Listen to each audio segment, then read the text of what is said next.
Jesus said to them, "Unbind him and let him go." I think more of us have Lazarus stories than we often admit. Experiences of being unbound, pointed towards some greater freedom, of being brought back to life. So I'd like to share one of mine this morning as we walk through this gospel together.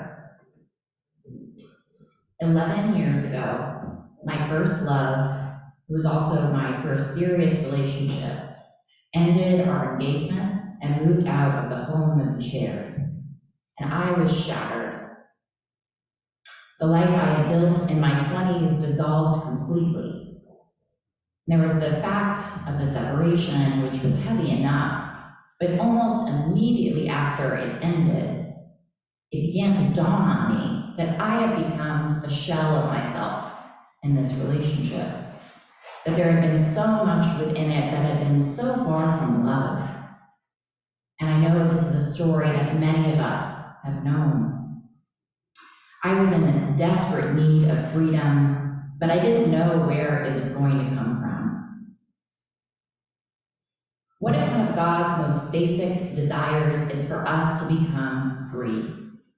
The freedom to exist as the creatures that God intended us to be from the very beginning.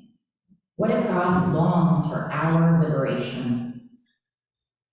We see glimpses of this God in our readings today. In Ezekiel, we heard, "I am about to open your graves and I will bring you up, my people." And we just heard about Jesus performing a different kind of miracle. It goes way beyond a healing, and it's also not quite a resurrection, although it's definitely foreshadowing what's coming for Jesus. But instead, we witness Jesus return his beloved friend to life. If Lazarus was among us today, who do you think he would be? Because we get the sense that this death is particularly tragic. This is a culture in which death was so much earlier and more frequent, and yet this loss is overwhelming to these sisters. If Lazarus was among us today, would he be someone diagnosed with late-stage cancer way too young, or someone who has died because of addiction or by suicide? Jesus himself is so overcome by emotion in this story, and whatever disturbs his spirit, Jesus responds to it. Ancient paintings of this miracle, I'm sure many of you have seen, show Lazarus at the mouth of the cave wrapped up like a new mummy. He's totally tied up, his limbs are stuck to his body, he can't use his senses or walk.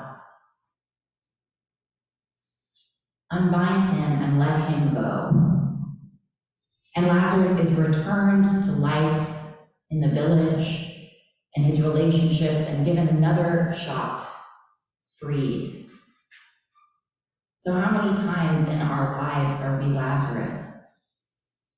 Beyond hope, or thinking that we're beyond hope, just beyond the reach of what is possible for us, dead and bound, when God returns for us and calls us to come out. 11 years ago, it was a late afternoon, a few weeks after my fiance had left, and I was just standing in my kitchen, trying to decide what to make for dinner for one. And I was so overwhelmed with sadness at the prospect of cooking for one, which I hadn't done in a few years, that I started crying so hard that I couldn't stand up, and I just physically collapsed to the floor. And I started yelling at God, just trying to get my rage out somewhere besides my body. And eventually I paused and I finally prayed the thing that I was feeling at the bottom of all the other things.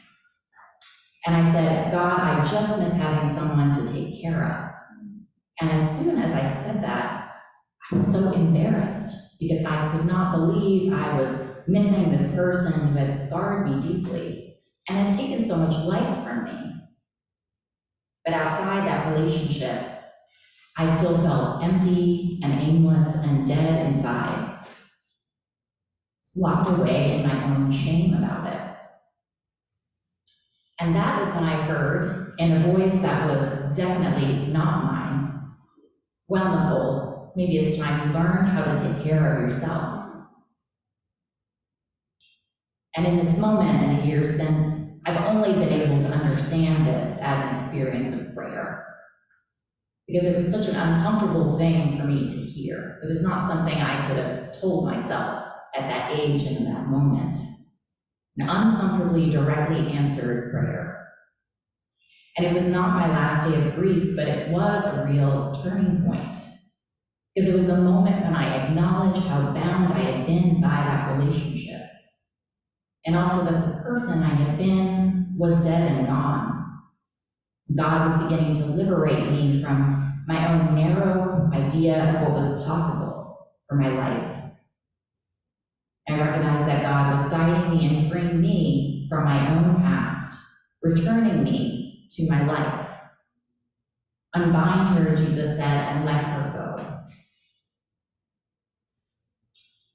We also know that living into that freedom of God is not without risk, because Lazarus isn't experiencing that death is unconquerable, untouchable joy that Jesus will reveal at Easter. Lazarus will die again, presumably. He has not been given freedom from death yet, but freedom to life again. And of course, raising Lazarus back to life helps set in motion Jesus' own death, because those in power decide once and for all that he is too dangerous. When we perform powerful acts of love, when we work to free ourselves and others, it can threaten those in power. After all, it is easier to control people who are dead and bound than people who are fully alive and free. But luckily, God does not show up at the graves in our hearts, in our world, and those empty kitchen floors just once, but over and over again. There's a novel by James Baldwin called If Beale Street Could Talk. It was made into a movie a few years ago. Maybe some of you have seen it or read it. The story is set in Harlem in the 70s, and it centers on this young Black couple who are in love and they're starting their life together when Bonnie is falsely accused of a crime and incarcerated. And Tish starts doing everything in her power to seek justice and free him. And there's a very powerful scene when Tish is visiting Bonnie in jail. She's pregnant with their child, and she can only talk to him through a phone on the opposite side of a pane of glass. And she says, "I hope that nobody has ever had to look at anybody they love through glass," naming what's happening in the moment and also this faithful hope for a different future. And when I saw it, it struck me as an image of the way that God must encounter us all the time. We creatures, imprisoned and bound up, suffering from the parts of us that are dead. And God there, just on the other side of the glass, brimming with love and new life, calling us out of the prisons and graves of this world, never giving up hope for us and always desiring to unbind us and let us go free. Amen.